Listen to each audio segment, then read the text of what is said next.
ஆவாரம் பூ தேநீர் எப்படி போடுறது அப்படிங்கிறத தான் நம்ம இன்றைக்கி பார்க்க போகிறோம். ஊருக்கு ஒதுக்குப்புறத்தில் ஆவாரம் பூ மரங்கள் இருக்கும். அதுலேருந்து பூக்களை பறித்து இந்த மாதிரி காய வச்சுக்கோங்க. காற்று புகாத மாதிரி இருக்கிற பாக்ஸஸில் அதை போட்டு நல்லா மூடி வச்சுக்கோங்க. டெய்லி இந்த அளவு பூக்களில் தேநீர் போட்டால் போதுமானது. இந்த தேநீர் குடிக்கிறதன் மூலமாக உங்கள் ரத்தத்தில் இருக்கிற சர்க்கரை அளவை அது கட்டுக்குள்ளே வச்சுக்கிறதுனால நீரிழிவு நோய் நம்மளை நெருங்காது. கை கால் வலி இருக்கிறவங்க, நீ பெயின் இருக்கிறவங்க இதை தொடர்ந்து குடிக்கும் பொழுது அதிலிருந்து அவங்களுக்கு ஒரு ரிலீஃப் கிடைக்குது. பெண்களுக்கு முகப்பொலிவு இன்றைக்கி ரொம்ப முக்கியமான விஷயமா இருக்குது. இந்த ஆவாரம்பூ தேநீரை வாரத்தில் 3 நாள் நீங்கள் குடிக்கிறதன் மூலமாக வெளிப்பூச்சி இல்லாமலேயே உங்களுடைய முகம் நல்லா பொலிவு பெறுது. இப்போது இந்த ஆவாரம்பூ தேநீர் எப்படி போடுறது அப்படிங்கிறத நம்ம பார்க்கலாம் வாங்க. ஆவாரம்பூ குடிநீர் போடுறதுக்கு தேவையான ஆவாரம்பூ எடுத்துக்கோங்க. ஒரு 2 பேர் குடிக்கிறதுக்கு இந்த அளவுக்கு ஆவாரம்பூ போதும். 1 கை அளவு, 2 பேருக்கு 1 கை அளவு, அதுதான் கணக்கு.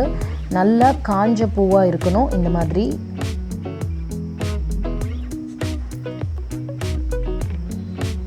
இப்போது இதை நம்ம எப்படி குடிநீராக போடுறது அப்படிங்கிறத பார்க்கலாம். இந்த மாதிரி கெட்டிலில் நம்ம எடுத்த ஆவாரம் பூவை அது முங்குற அளவு தண்ணி ஊற்றி வச்சுக்கோங்க. இப்போது அந்த ஆவாரம் பூவை அடுப்பில் வச்சு நல்லா கொதிக்க வைங்க. நல்லா கொதிக்கணும். ஒரு 10லேருந்து 15 நிமிஷம் அந்த பூவில் இருக்கிற சாறு ஃபுல்லாக அந்த தண்ணியில் இறங்கணும். இப்போது நான் அது கூட நெல்லிக்காய் விதையும் ஆட் பண்ணியிருக்கேன்.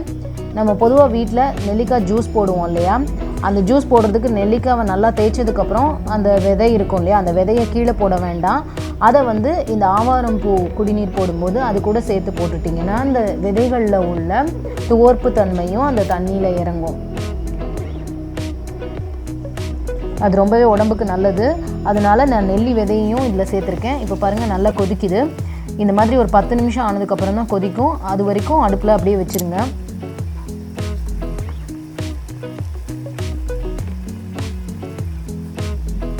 இப்போ நல்லா கொதிச்சிடுச்சு.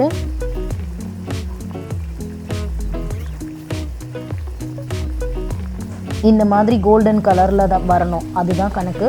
இப்போ நீங்கள் அடுப்பை ஆஃப் பண்ணிடலாம். ஆவாரம்பூ தேநீரை இப்போ நம்ம வடிகட்ட போகிறோம்.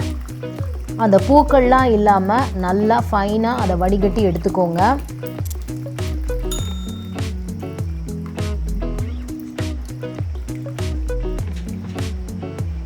இதை தான் ஆவாரம்பூ குடிநீர் அல்லது ஆவாரம்பூ தேநீர் அப்படின்னு சொல்கிறாங்க.